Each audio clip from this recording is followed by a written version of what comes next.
All right.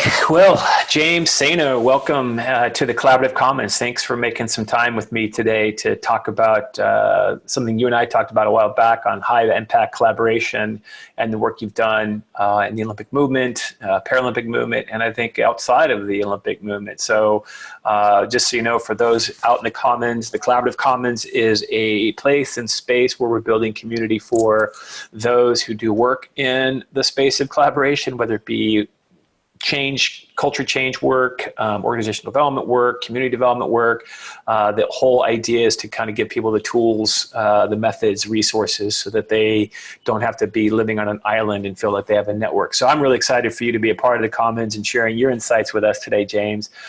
So with that, I'm going to turn it over to you and share some of your knowledge and wisdom with our community. So, James.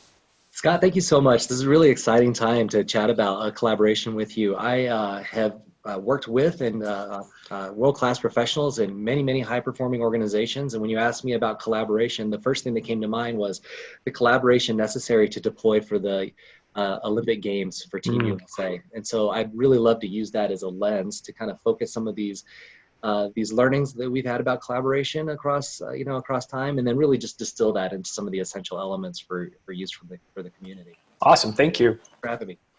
Yeah.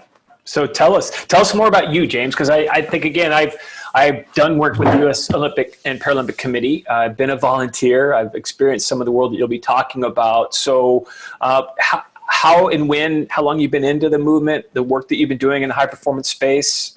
Give us some background. Yeah, absolutely.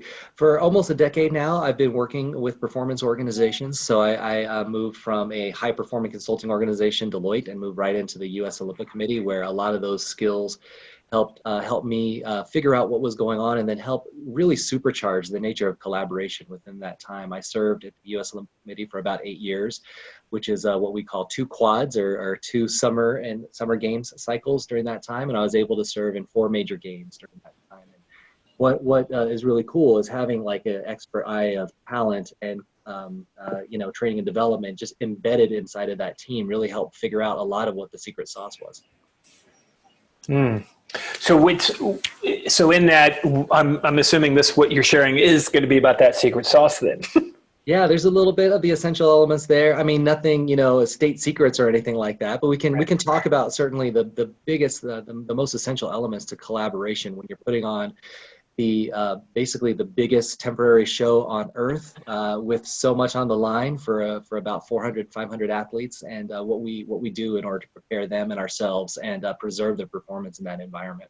So in addition to those unique elements in terms of the biggest, event in the world for a few weeks, the idea of everyone's looking at you, there's a lot riding on, what people, I guess, the other frame is the unique caliber, because what people see are the athletes performing, but what they're not seeing is everything behind the scenes, which is really kind of what you're going to take a deeper dive into, correct?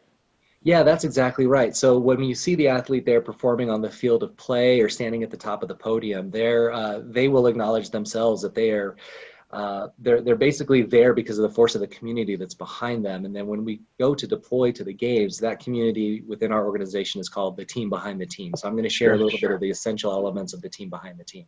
Great. Well, knock us out, brother. All right. Well, thank you so much. We can jump right into it. So great.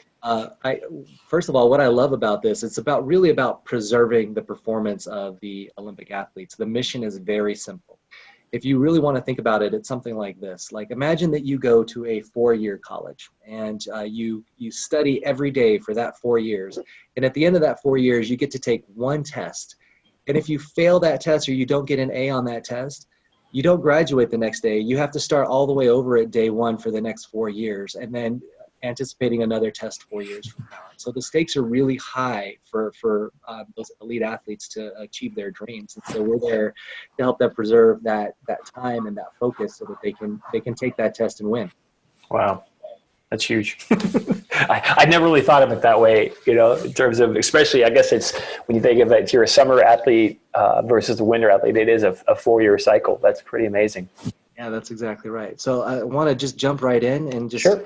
intro the topic, which is how does Team USA, how do we create that high performance environment for both the Olympic and Paralympic Games?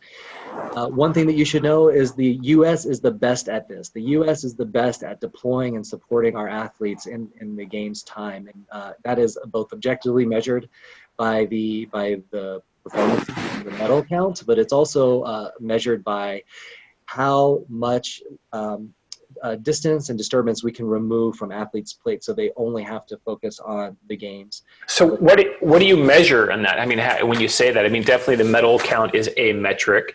But what other metrics when you start to look at how the USA deploys, the team behind the team? What are those other metrics? Well, let me start with an anecdote real quick. Sure. So in the Rio 2016 Summer Games, what we saw as the public was as at the beginning of the games, there was a concern about Zika, which was a virus that was borne by mosquitoes. There was concern about the quality of the conditions that the athletes would be living and working and training in, as well as the quality of the food, et cetera. There were so many concerns about infrastructure there at the games. About halfway through the games, the women's water polo team from Australia took aside one of the captains from the U.S. women's water polo team and said, "We just don't understand how you guys are doing it." And the U.S. captain said, "What are you talking about?" The Australia team says, "Look, we're living right next door to you guys in the Olympic Village. All night long, there are sirens blaring. The fire alarms are going off, lights are going on and off, power is going on and off. How are you guys both dealing with that on your off time and then coming and performing at the best in the pool the next day?" And the U.S. captain goes, "I don't know what you're talking about. That is not happening to us and our team." And what it turns out was almost every single building in the village was experiencing this on a nightly basis, but Team USA had mitigated that by bringing in our own specialists, our own safety engineers, our own people to commission our building.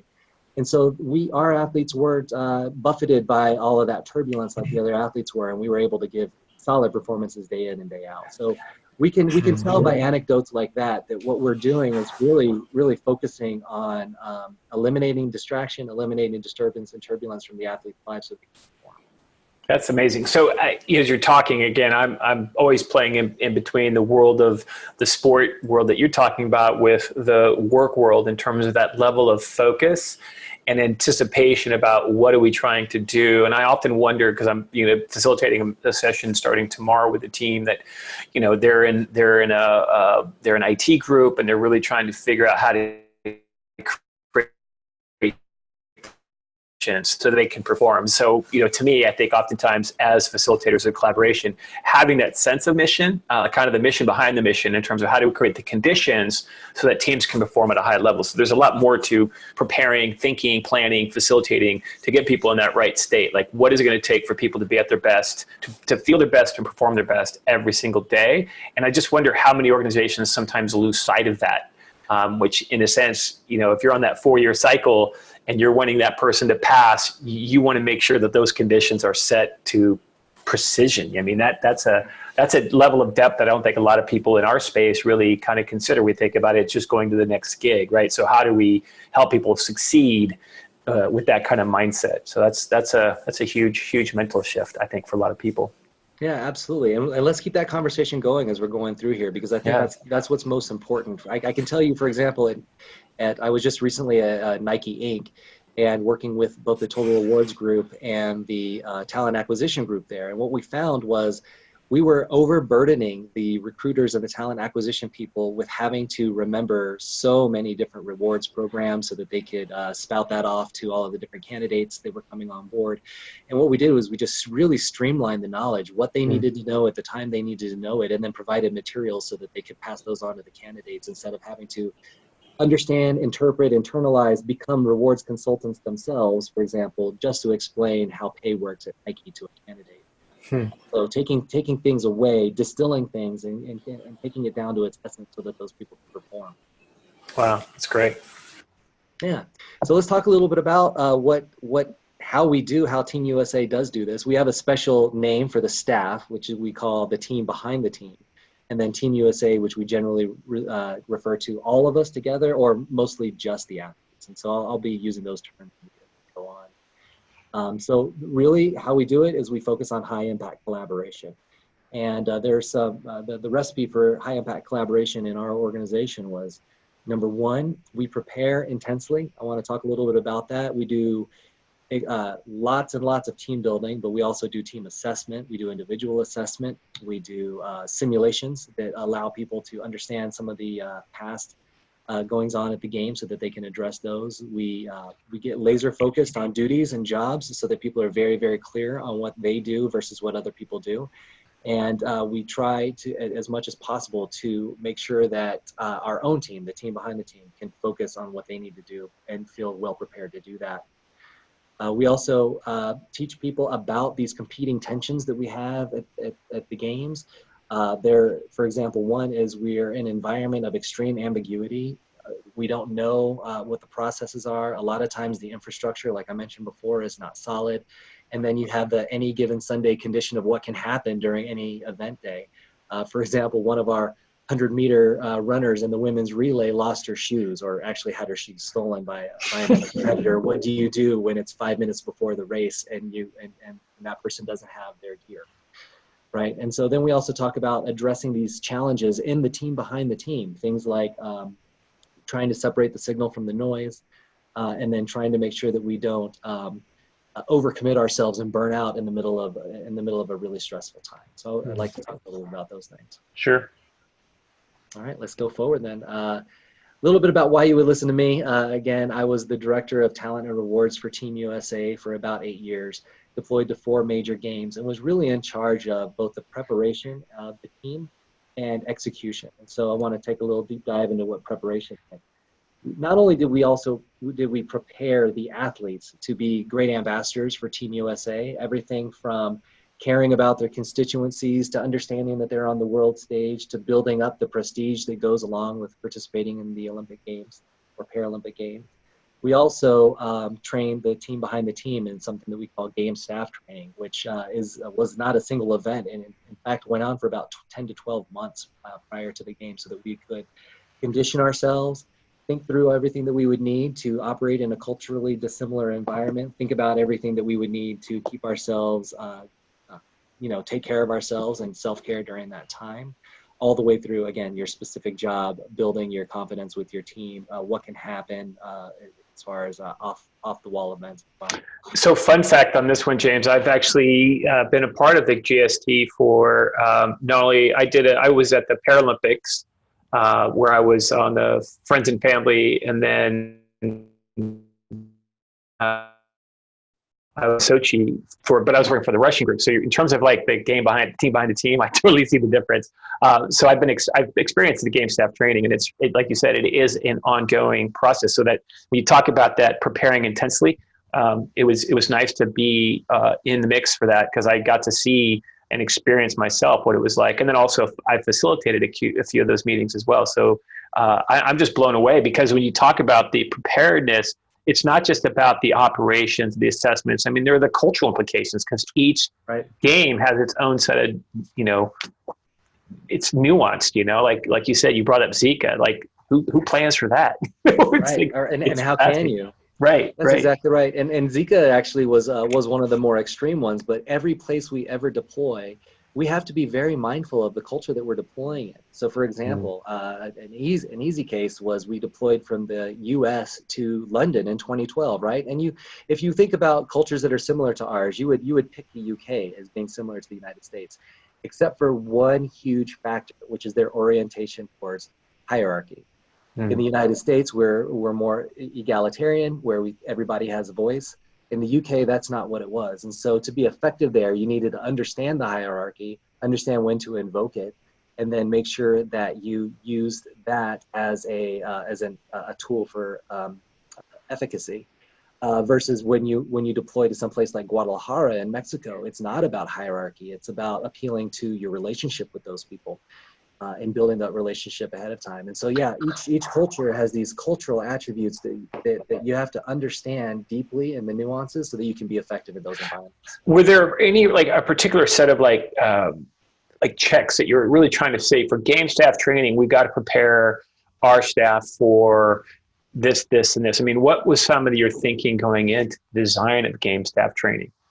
Yeah, so because of where I was educated and kind of my perspectives, it was always about trying to establish a global mindset, or a mindset of curiosity about why things are happening, and try to explain it from those places. I would also come in. I have expertise in assessing people's individual cultural dimensions, and then contrasting those to the dimensions of the country that they're going to be going into. And so we use instruments like the Cultural Orientations Index and Cultural Navigator to really explain the definitions of culture. And the things that we look at first are how people think. Is that culture mostly systemic? Is it mostly linear? Or is it mostly inductive reasoning versus deductive reasoning? We look at how people think in those cultures in general.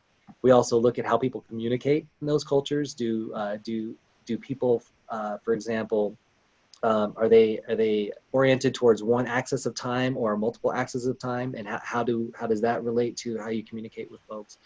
And again, how they orient towards hierarchy. So we think about how people think, how do they communicate, and then how do they act, right? And so those are some of the things we bring from the cultural mindset.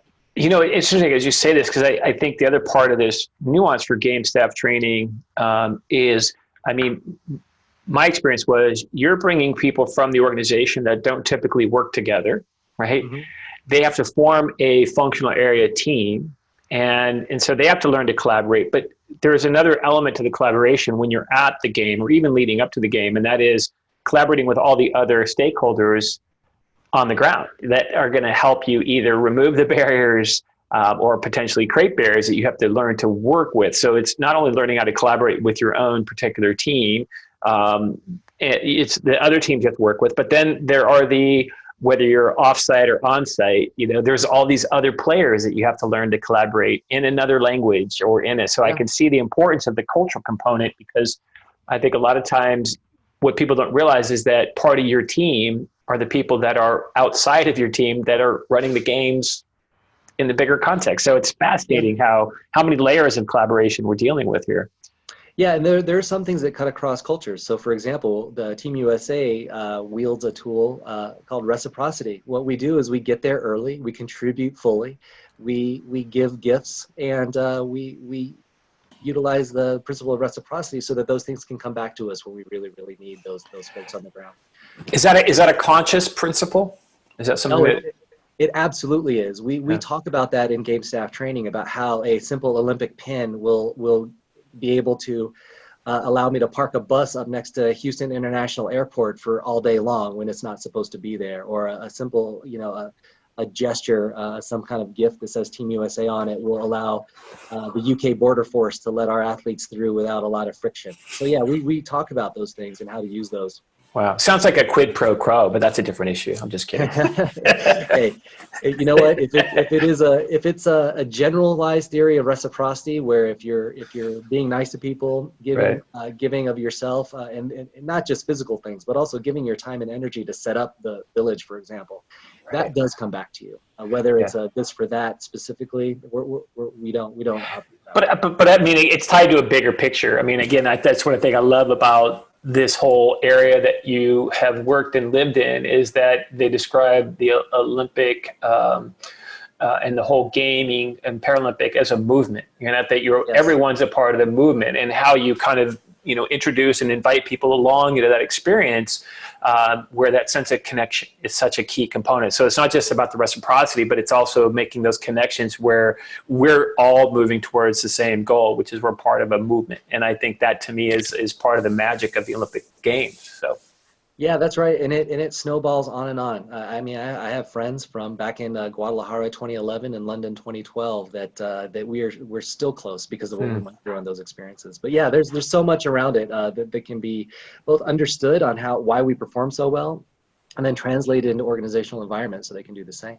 How does that, I mean, when you think about your work within organizations, and again, I want to kind of balance between this conversation around the games and your work in the games to how the people that aren't necessarily experiencing a games, how they can take that mindset around reciprocity or around clarity around movement or whatever. I mean,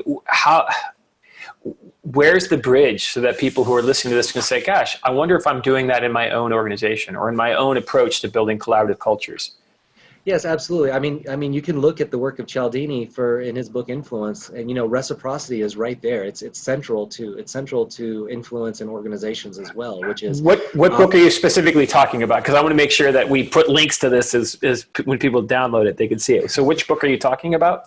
Oh, that I believe it's Cialdini, Cialdini, and Yep. his book on Influence. I'm sorry, I can't come up with the exact title right now. I'm familiar with his work, but I want to make sure that people, because again, these are all great tools. I think he's got Power of Influence. He's got one called the Small Big. It's like small things that lead to big impacts. And Yes. kind of what you're hitting on is that the idea of how do you build up to those big things through those small little actions of, in a way, small acts of kindness. So.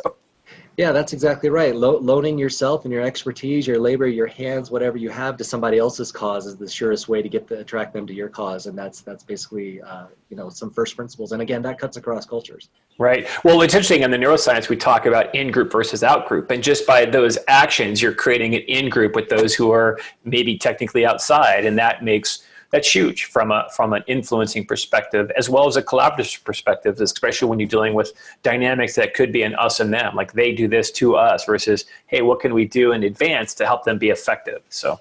Yeah, that's exactly right. And going back to that cultural orientations model that I mentioned earlier, that's another way to examine how people interact within organizations. So, for example, it's an assessment that tells you your personal orientations towards culture. I had one of the people that is on the logistics groups that put on the games, for example. All of them, let's say there was a dozen of them. 11 of them were deductive thinkers. One of them was an inductive thinker. So when they sat down to start planning in games like Tokyo, for example, which is coming up in 2020, or LA 2028, they would sit down and they would start with these 30,000-foot conversations about how this is going to be great because this kind of infrastructure is going to be in place. And I mean, 5 minutes would go by, and then the inductive person would raise their hand and say, yeah, but have you thought about how that didn't work in this context and it didn't work in that context? Give you an example and an anecdote where it didn't work there. And all it ended up being was that person's orientation towards deductive versus inductive thinking and how much patience they had for that 30,000-foot, ideating when we really have to execute this on the ground. And so those types of tools actually work within organizations and teams as well. That's fascinating. Another feature that we won't talk about very heavily, but in preparing the team, is we prepare the athletes as well, because again, they need to understand the import of their actions. They need to understand the prestige that they are on the world stage, and how their behaviors can be now within the echo chamber of social media, just amplified in seconds.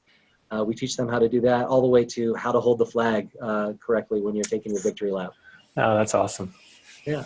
And there's a lot to just the athletes as well, because they have sponsorships outside of the games, and they're trying to walk a fine line between, I typically race in Adidas, but I'm representing Nike because they are, and it's fascinating, just all the behind the scenes stuff that a lot of people watching the games have no idea, and how it just seems seamless, but they don't realize how many moving parts are in place. It's really fascinating to me. Yep. And if we have any other questions or inquiries about that, definitely we can talk about it. Sure. There's some recent changes there about how athletes can market themselves around the games, which were for the betterment of the athletes. And so there's been some movement there, which is great.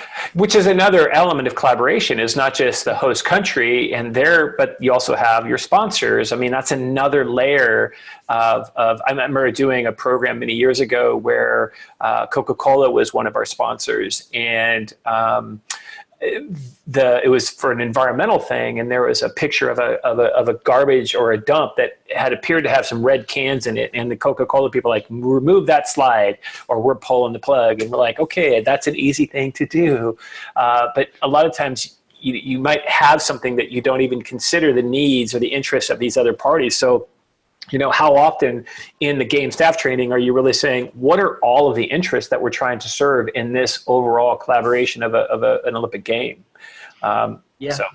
And that's part of what takes it so long, is because we do introduce the team behind the team to all of the perspectives from the different stakeholders, from the Wow. media to the sponsors to the athletes themselves to the athletes, like you said earlier, their friends and family, which can be a tremendous source of pride and consolation for athletes, but also a tremendous source of disturbance and dissonance for them as well, as you know from staffing that section. Yeah. All right, Awesome.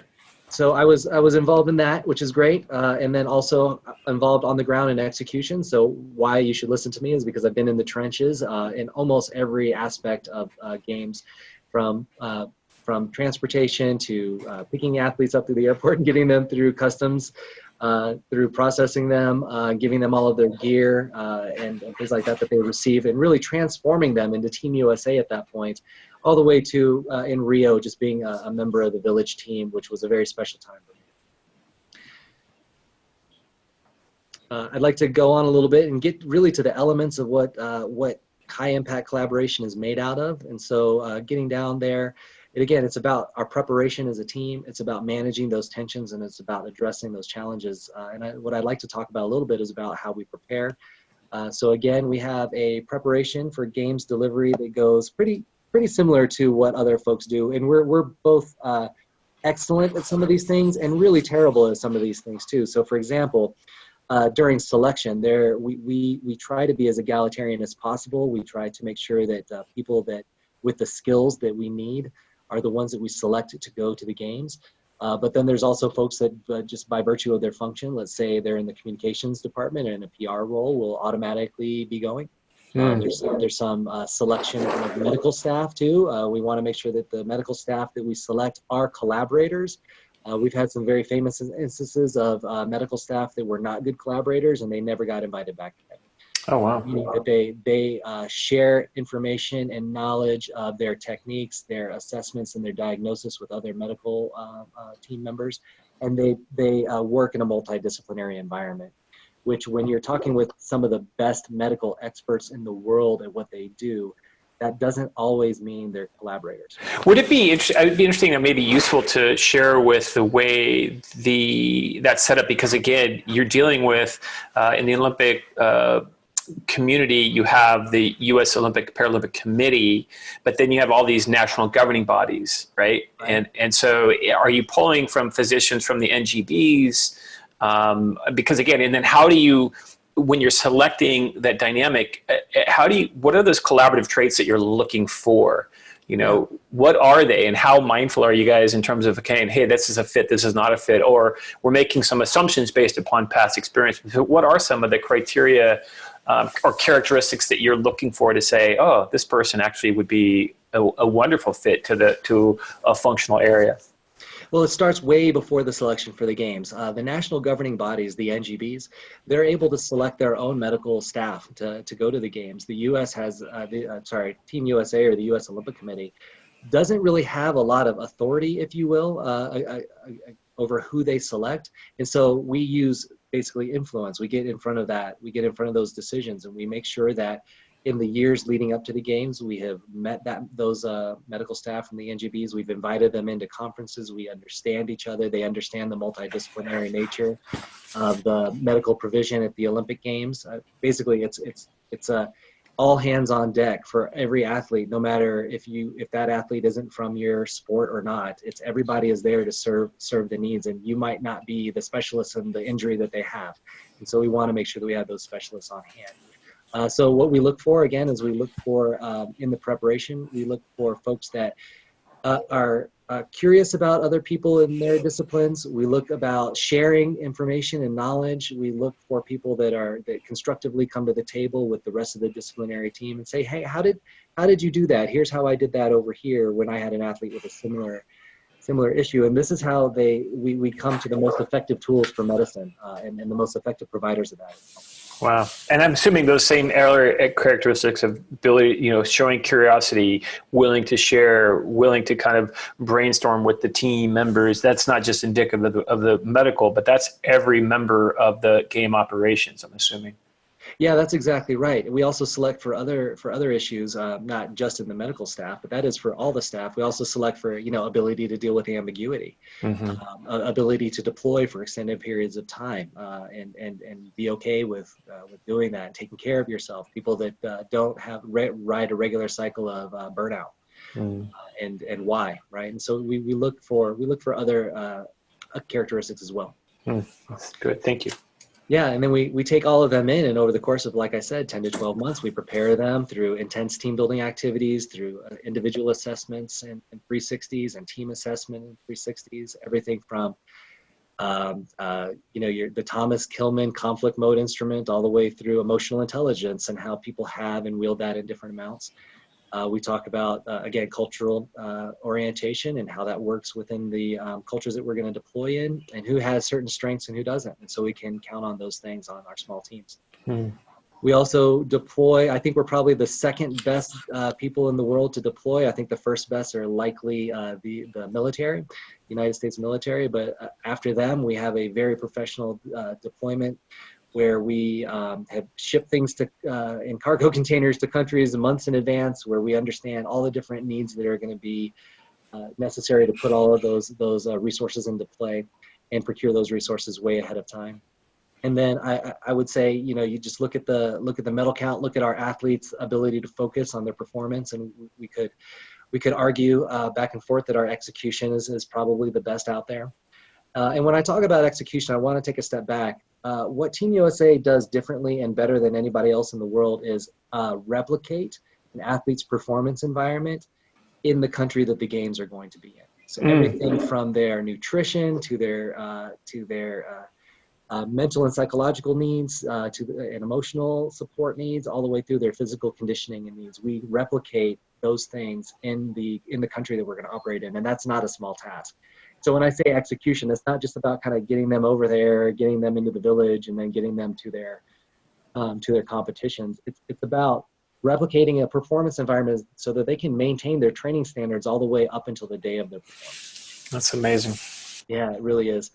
And now we're getting into the backside of the process, which we're admittedly not that good at, which is reassimilating our team back into an organization, back into their daily work, which is often very different from their game work, and then reflecting on that experience so that they can come up with new ideas and things that will improve for the next time. Those are the things that really perennially we have to pay attention to. Mm-hmm. Why do you suppose that's so difficult? I believe that there's a lot of folks within the Olympic movement, and particularly in the team behind the team, they end when the athlete ends. When they're standing on top of the podium with the medal, that is our time to pat ourselves on the back, to celebrate them, and then move on. And I think what we don't pay as much attention to is at that point is when the team behind the team's needs start to increase. About I'm going to go back to my desk. I'm going to have 800 emails that I'm going to have to address. I have meetings right away that next week. I have to shift from out of games mode back into my regular work mode, and we just do not address that very well. And neither do we really take the time to reflect, to take that information in and to improve for the next time. These are, if I were to look at this process and say where the most improvement can happen, it would be in those last two steps. That's good to know. Yeah.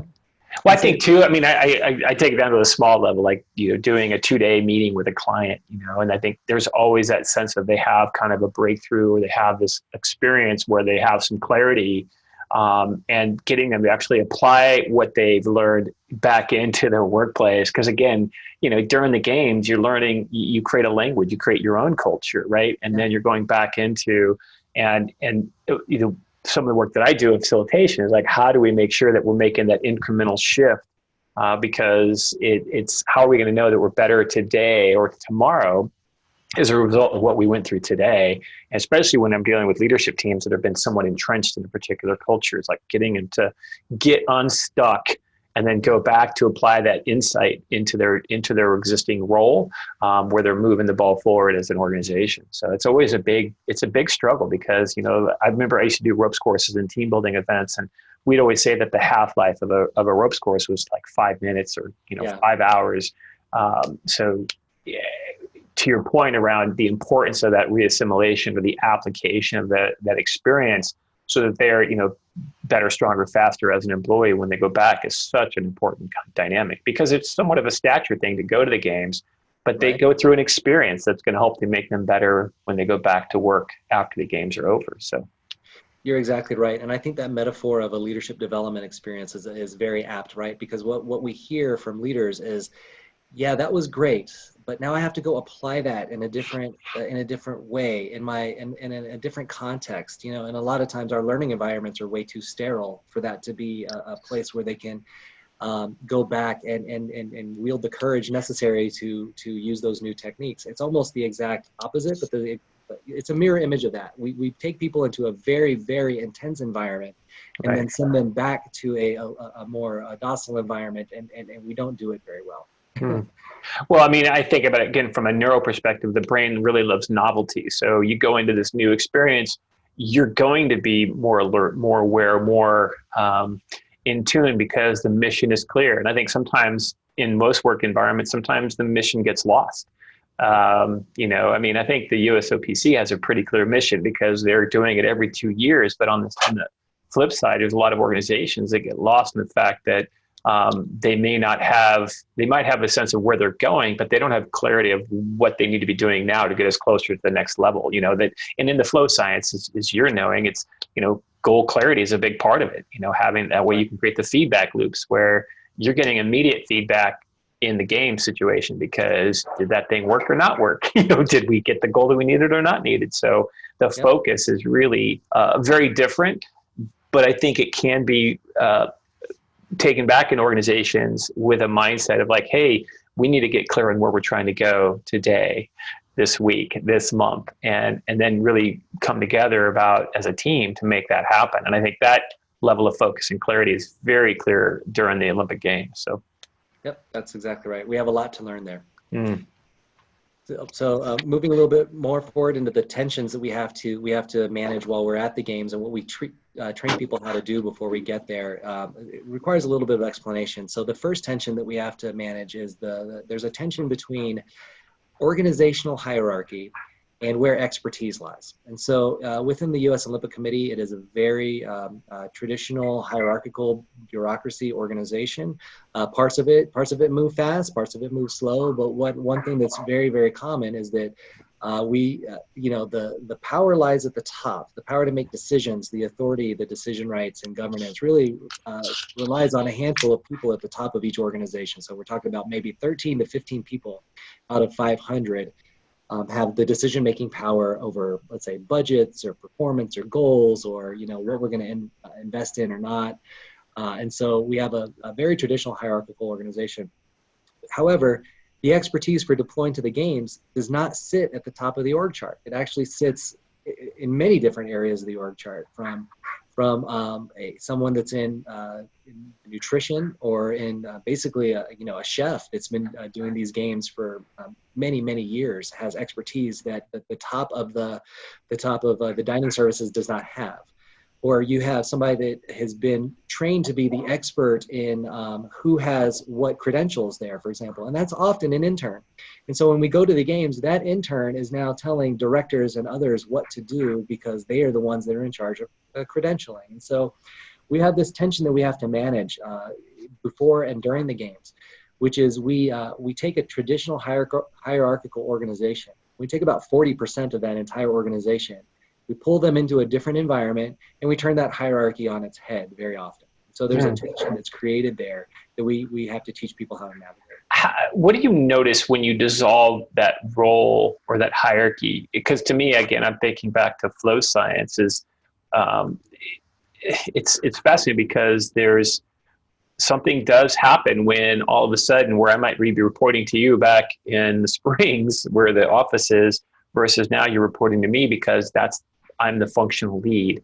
What do you notice takes place in that type of transition that allows for it to work? I mean, imagine you have to let go of ego if you're on the hierarchy chart. That's one big one. But what else do you notice either has to be there for it to work so that becomes a seamless transition? Because I've experienced it. I've seen it.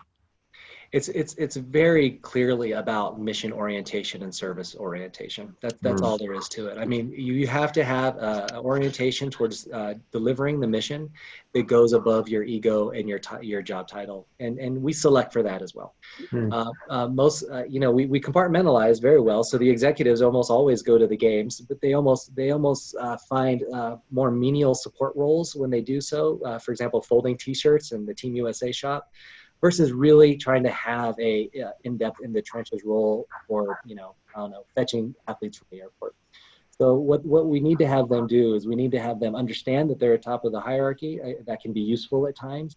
I mentioned it in our UK and London example, but also they need to be oriented towards the mission so that their ego doesn't say, I should be doing something bigger, better, or have more power here. Right. Well, especially allows for folks who typically don't have that authority to feel like they can assert some influence based upon, again, to your point, around the mission of that particular functional area. I mean, that empowerment is pretty cool. So that's where, when you talk about transitioning back, that reassimilation, it's like, how can I found my my influencing voice as a employee of the organization.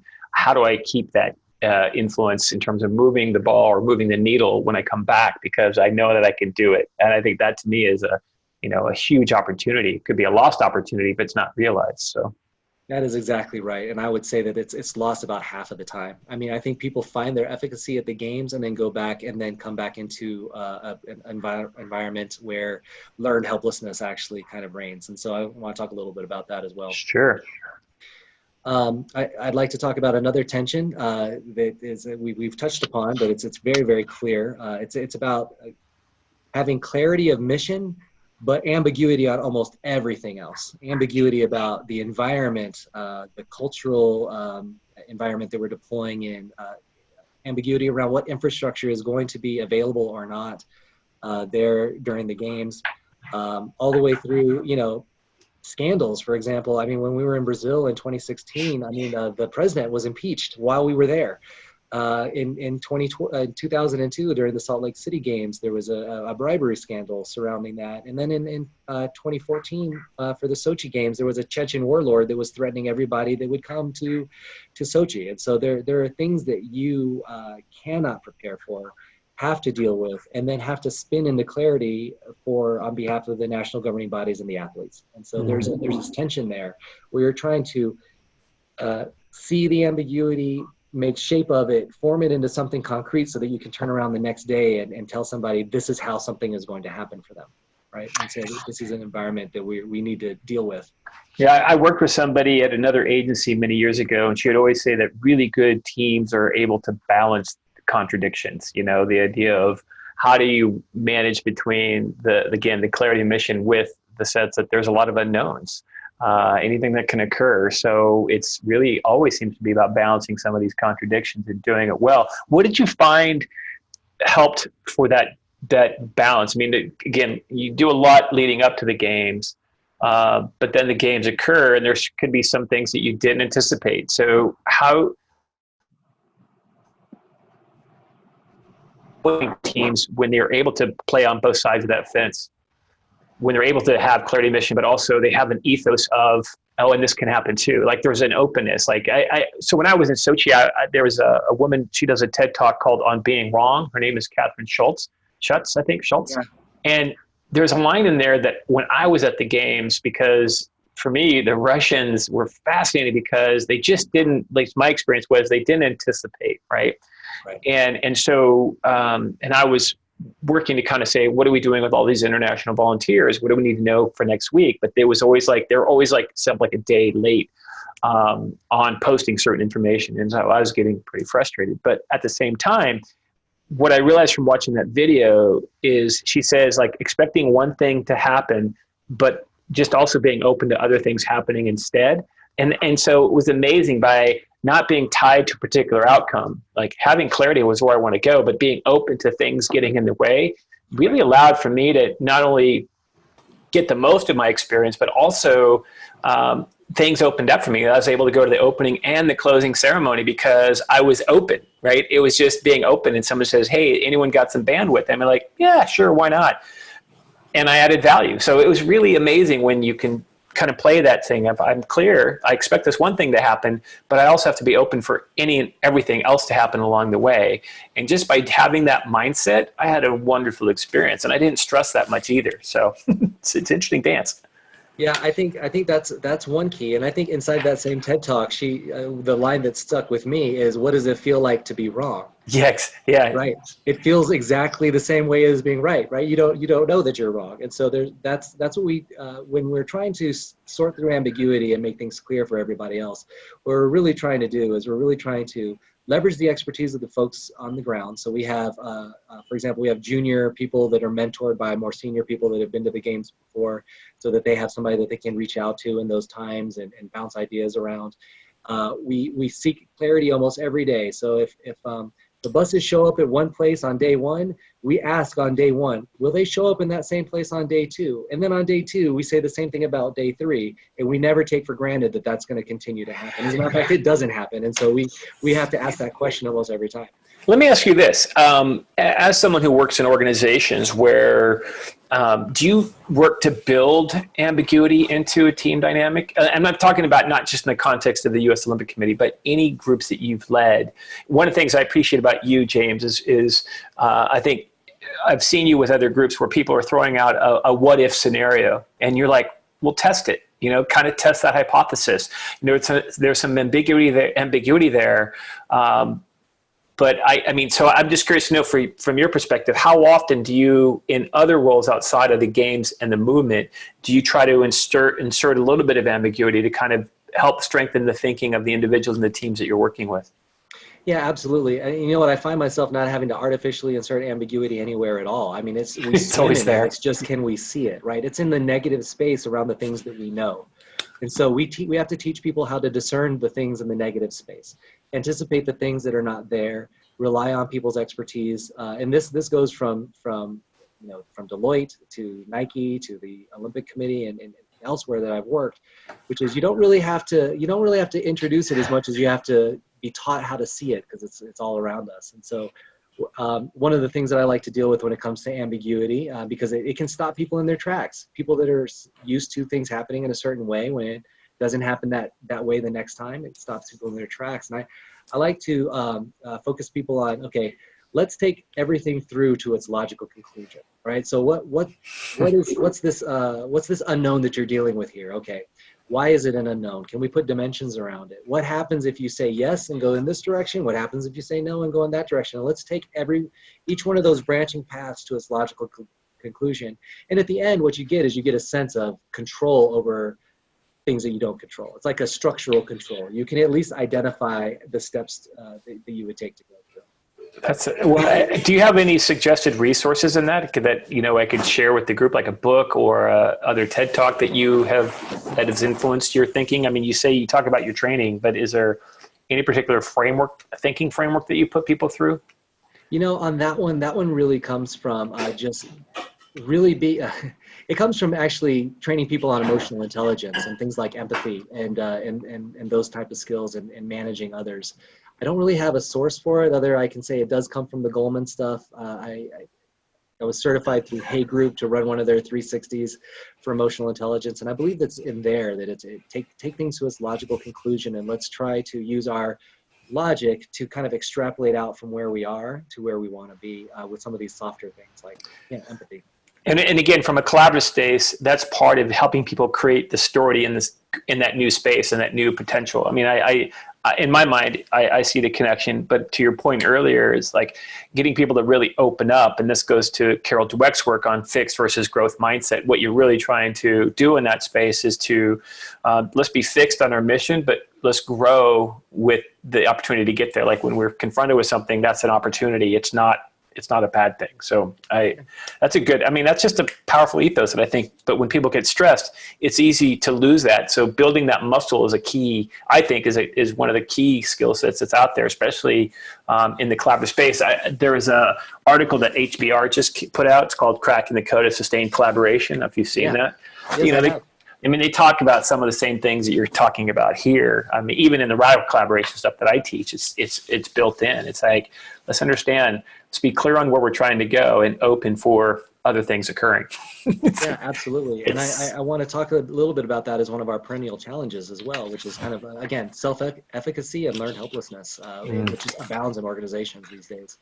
Before I get there, I'd like to talk a little bit about delivery versus dissonance and why that would be a tension on a spectrum. You would think that if you're delivering, you're cutting through dissonance. And in the environment of Olympic Games, that's actually not true. What we have to teach people is the ripple effects. And so, for example, I mean, just very like, let's say I get a call from an athlete, hey, the bus hasn't shown up, I can't get to my competitive event. So I say, oh, that's easy. I'll just go grab this car, and I'll put you in the car, and we'll get out to your event. But what you have to realize is you just took a resource out of the pool that could have been planned on or been used for something else, and then causes a ripple of disturbance from that action all the way up through. And so, while we're clear on our jobs and we're clear on how we deliver those things, we also have to focus beyond delivery into the disturbances that even the delivery itself creates. And we have to teach people how to recognize that, how to understand those concepts, and how to follow those ripple effects of their behavior throughout the system. It's so amazing because if you say that, there's a tool that I use called the implications wheel, where you say, if this were to occur, these are all the things that can happen, both good and bad. Like, for example, I take the car, I get the athlete to their event. That's a good thing. But the bad thing is we had a funder who needed it to go do something that could have led to a $5 million donation, like understanding the implications of those choices in real time is, that too is a very difficult, especially when you're stressed out. So how do you play in this dichotomy here? How do you help people prepare for that space? It's very, very much like the implications wheel thinking, which is we have people beforehand during our preparation phase. We introduce some of these items to the different teams and say, how would you handle it? How much resources would it take to handle a certain thing like that? And then we have other experts come in and say, well, when that happened before, here's some of the complications that happened. Did you think through, maybe you took that resource out of the stockpile, or did you think through that maybe that response to the media inquiry was going to create more dissonance for that athlete later on down the line? And we train people on how those things have happened in the past, not because the past is going to replicate itself, but because it rhymes, and we want to make sure that people understand those, again, they're single, what would in a normal organizational environment look like. This is just a single decision that's not going to affect anybody. We teach them to say, no, that's actually not the case. There's right. multiple ripple effects around what you do, and we help them brainstorm what those things could be. Well, even that car scenario, I mean, a negative implication could be other athletes saw this one athlete get rewarded for not being responsible in getting the bus, and so they make the assumptions like, oh, they'll have a car for me, and then they end up missing the bus, but there's no car there, right? So it's like the implications are so fascinating when people start to tease things out and kind of work through those assumptions. I think it's just, again, we can get caught up into assuming if we reward that behavior, even though it's our job to help that athlete, the ripple effect, to your point, could be another athlete sees that, thinks he or she can get away with it, and maybe sleep in by accident, but if something bad happens, they'll take care of me. But that may not be there. The car may not be there. So that's they might have to take. Yeah. That's exactly right. And you can just imagine that happens dozens of times a day in that environment where, in our regular organizational environment, it might happen maybe once or twice a week.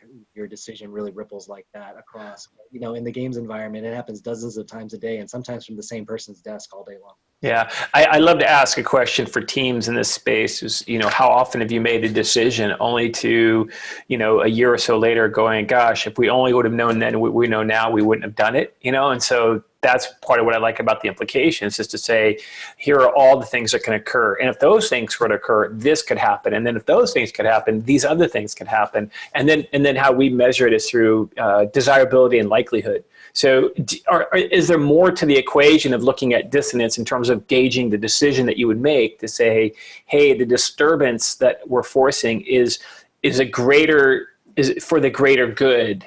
By serving rather than to not serve. I mean, especially in the context of the games, how do you build that muscle? Because there are some potentially important decisions that need to be made, because it goes back to, I'm about ready to take my final after this 4 years, and I need to get to the venue. So it seems to me some big choices need to be considered. Yeah, that's exactly right. So we do have a mantra on that. That might be a little bit of our secret sauce. It goes with everything athlete first, and then performance next, and then everything else comes next after that. And then there's various levels of priority. And so we really go with, okay, if that athlete's going to miss their game or their event, then there no matter what you need to do. Then if it's something that needs to both enhance or preserve their performance, we do that next. And then everything else that's operationally or donor centric or media centric, et cetera, that happens after that. So that sounds like you have a hierarchy of values then.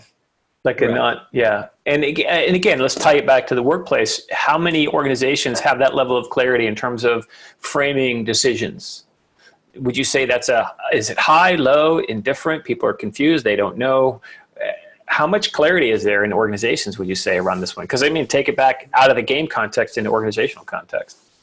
In modern day organizations, we're rife with this exact problem, which is there are so many competing needs. Like, so you may have a mission statement, but your core principles underneath that mission statement, are they ordinal? Do you know which one comes first before the rest? And that's actually my first question whenever somebody says, oh, we have this huge, here's our new principles, here's our new way we're doing it, here's our behavior, how's it going to change? One of the first questions should be, what happens when two of those things conflict? Which one's going to win? We don't really think that through very much. We're really good about putting the right words on the right poster on the right wall. We're not really good about teaching people the tensions between those things and what happens when they bump up against each other. And the larger the organization is, the more this is a problem. Well, I think it's really an interesting kind of conversation to have with teams that are out there that have these espoused values.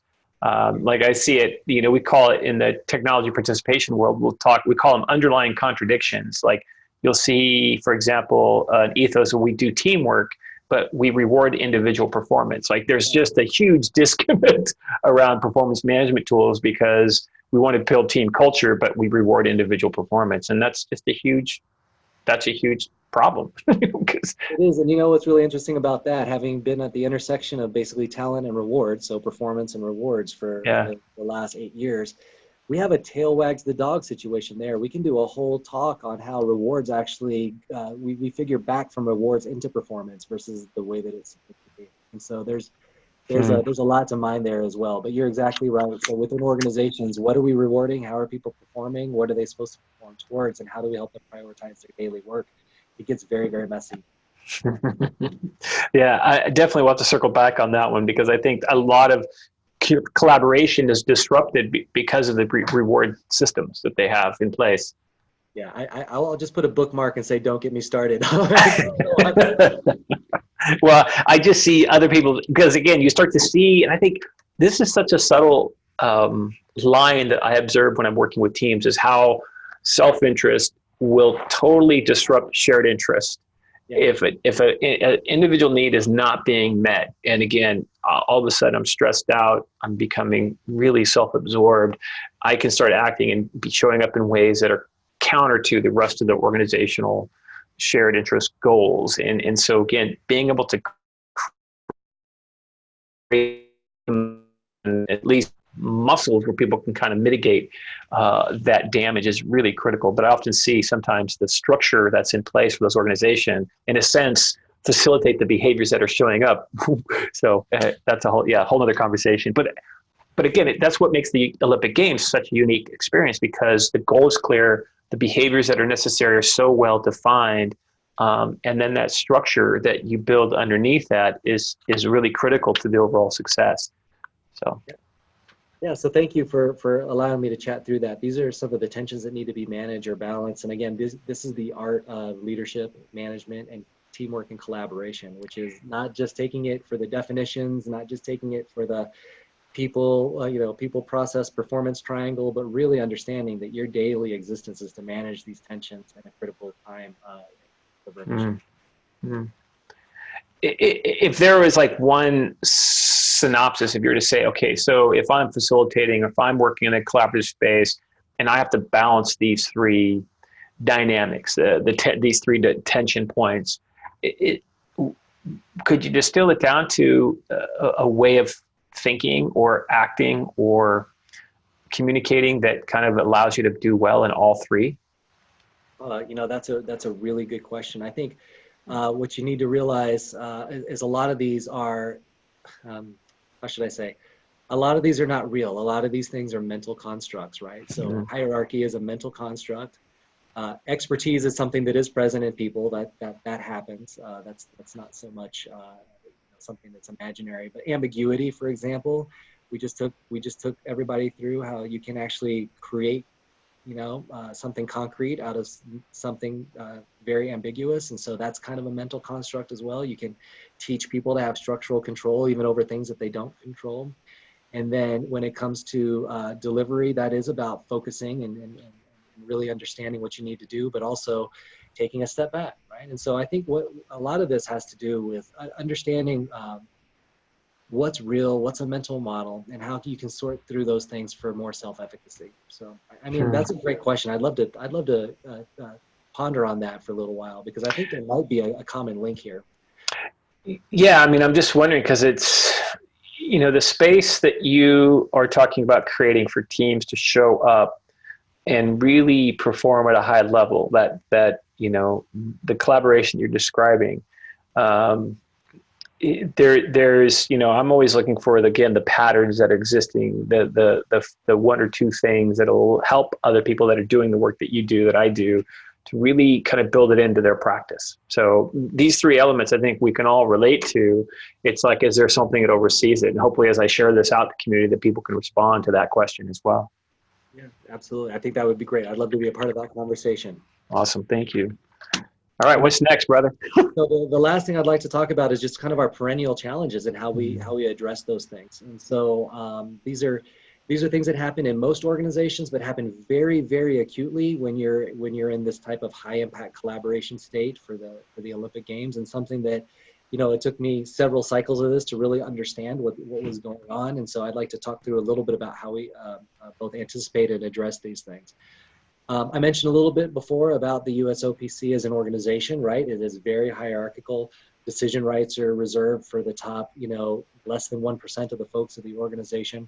And it's about what that distance and hierarchy, the distance from the decision, what that hierarchy tends to create in folks in organizations that have that same feature. So I don't want to necessarily pick on the USOPC at this point. I want to talk about organizations that maintain a great distance between decision making and a high level of hierarchy compared to the people that are actually doing the roles. And so when that happens, what I've found is, if you look at Seligman's work on learned helplessness, what we have within organizations is we have kind of a throw up our hands situation sometimes where, I don't affect that anyway. I saw it most recently at Nike with, I don't affect my pay or my direct reports pay, and to address that. I saw it at Deloitte where, I don't affect the pursuit or the gaining of that client or that project. And I saw it at the U.S. Olympic Committee with, hey, I don't make the decision here, so you're going to have to go talk to the person that makes the decision. And perennially, this is a challenge in these hierarchical and distance cultures where people that are actually doing the work believe that over time, I can't control a certain amount of events. That teaches me to not even try to impact those events. And then I have this behavior that actually goes from that very specific situation, let's say it's performance management or rewards, and then starts to spread out across all the other decisions that you make in your role.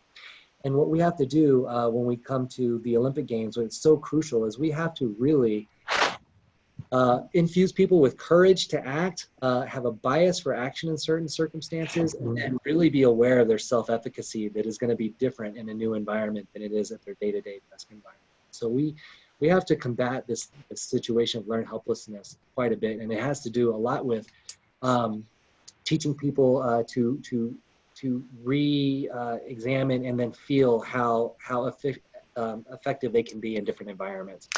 Yeah, as you talk about that, I mean, I was just at the last week. I was with you in Colorado Springs, and I was speaking to the group, the Women's Network group around stress. And one of the things that a slide that I shared was definitely showing that the one of the biggest contributors to stress is that sense of helplessness, right?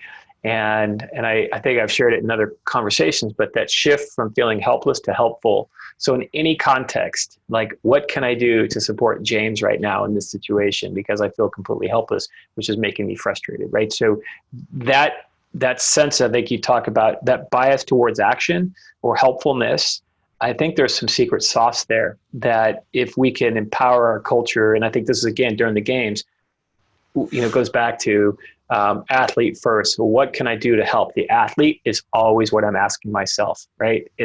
And then are they physically, capable, or am I setting up the conditions where they can perform well? But that question of, gosh, what can I do is I think that's part of the secret sauce, especially when we're dealing with the high levels of stress in our country today, is people feel really helpless.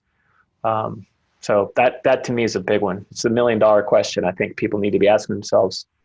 Yeah, and that often comes up in my coaching work as well. People get paralyzed to make decisions. Analysis paralysis. I don't know if this is going to be the right thing to do.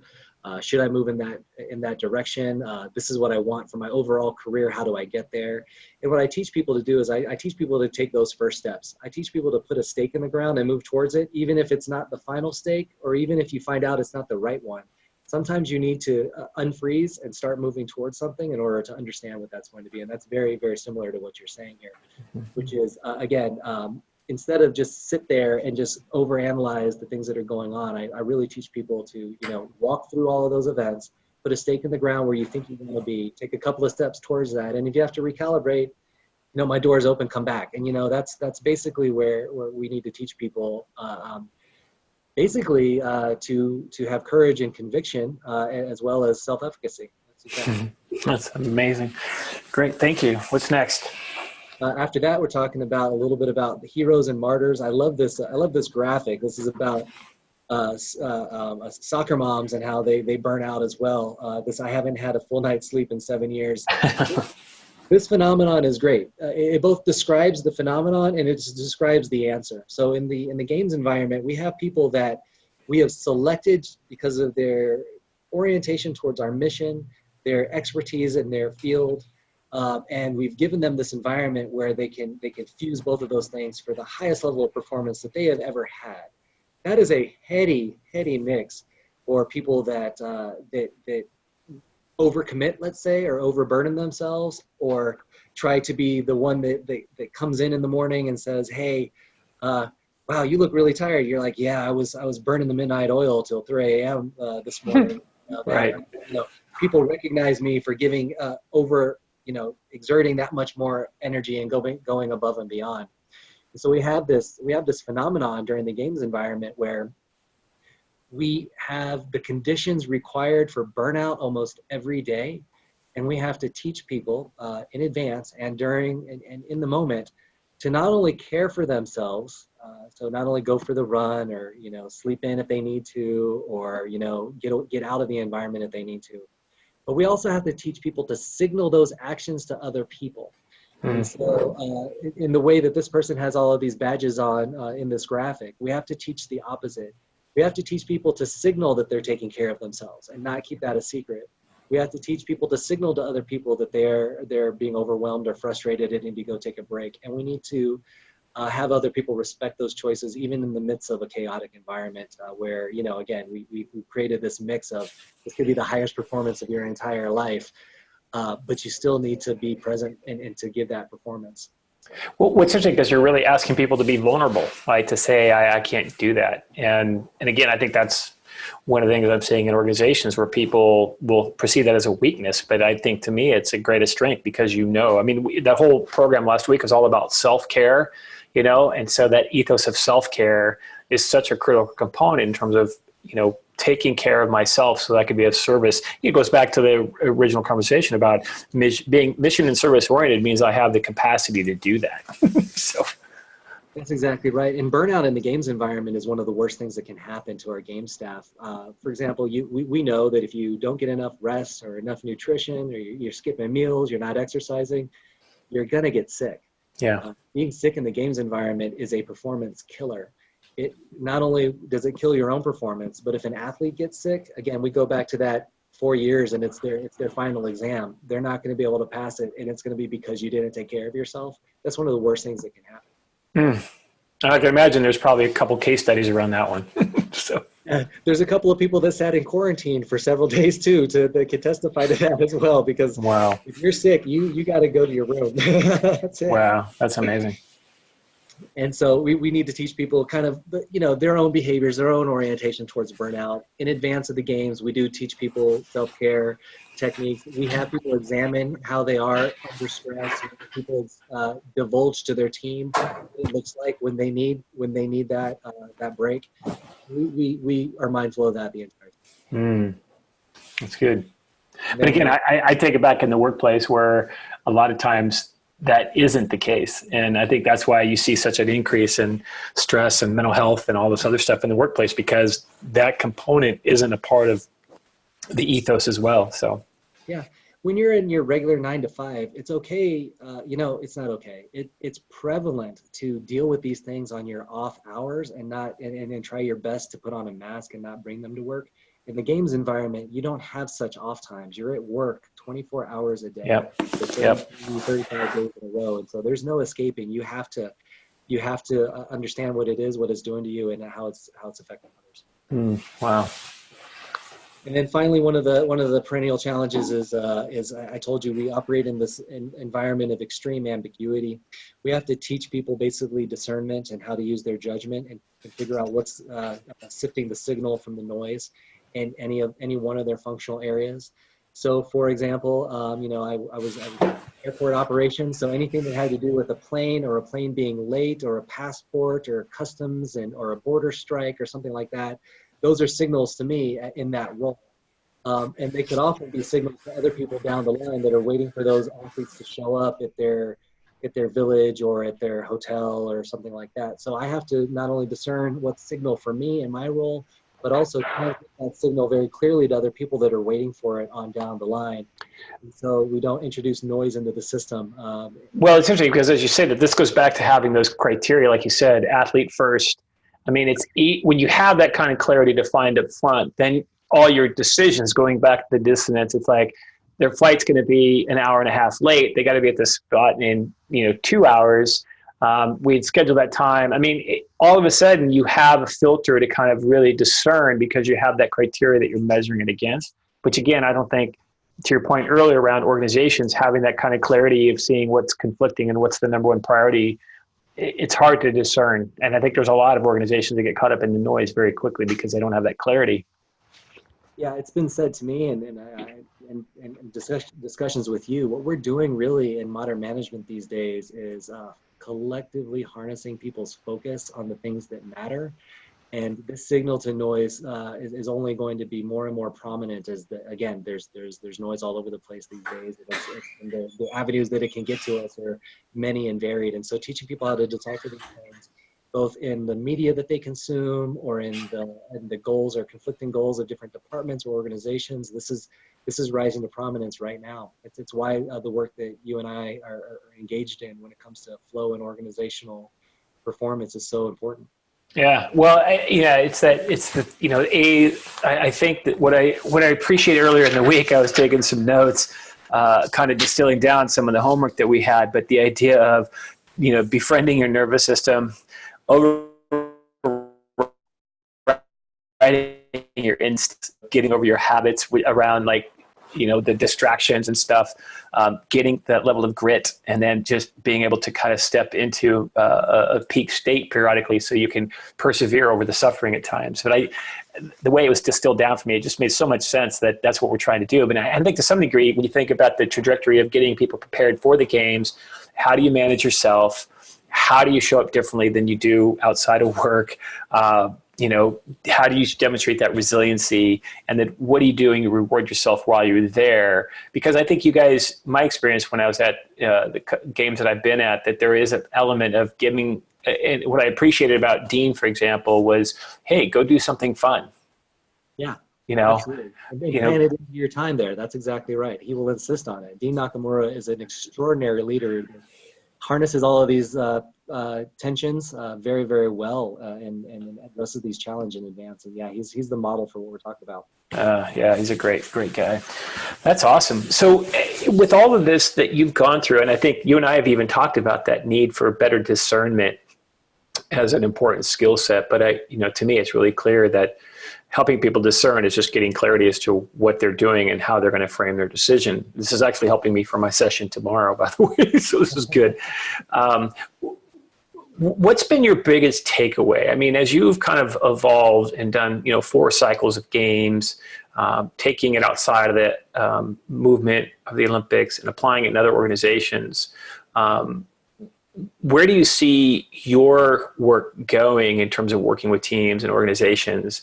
And to your point a moment ago, is like, this is where the trajectory of kind of how we're going to be working with teams are going to be going in the future, kind of the balance between, the physiology with the psychology and the biology. It seems it's all coming together to really perform at a high level. And how what skill sets do facilitators need, people like yourself, people like myself, who are going to be stepping into helping people be at a high level consistently without burning themselves out? Like, what are the consideration and the factors that you're learning and applying consistently in terms of what's working and what's not working, in terms of how you show up?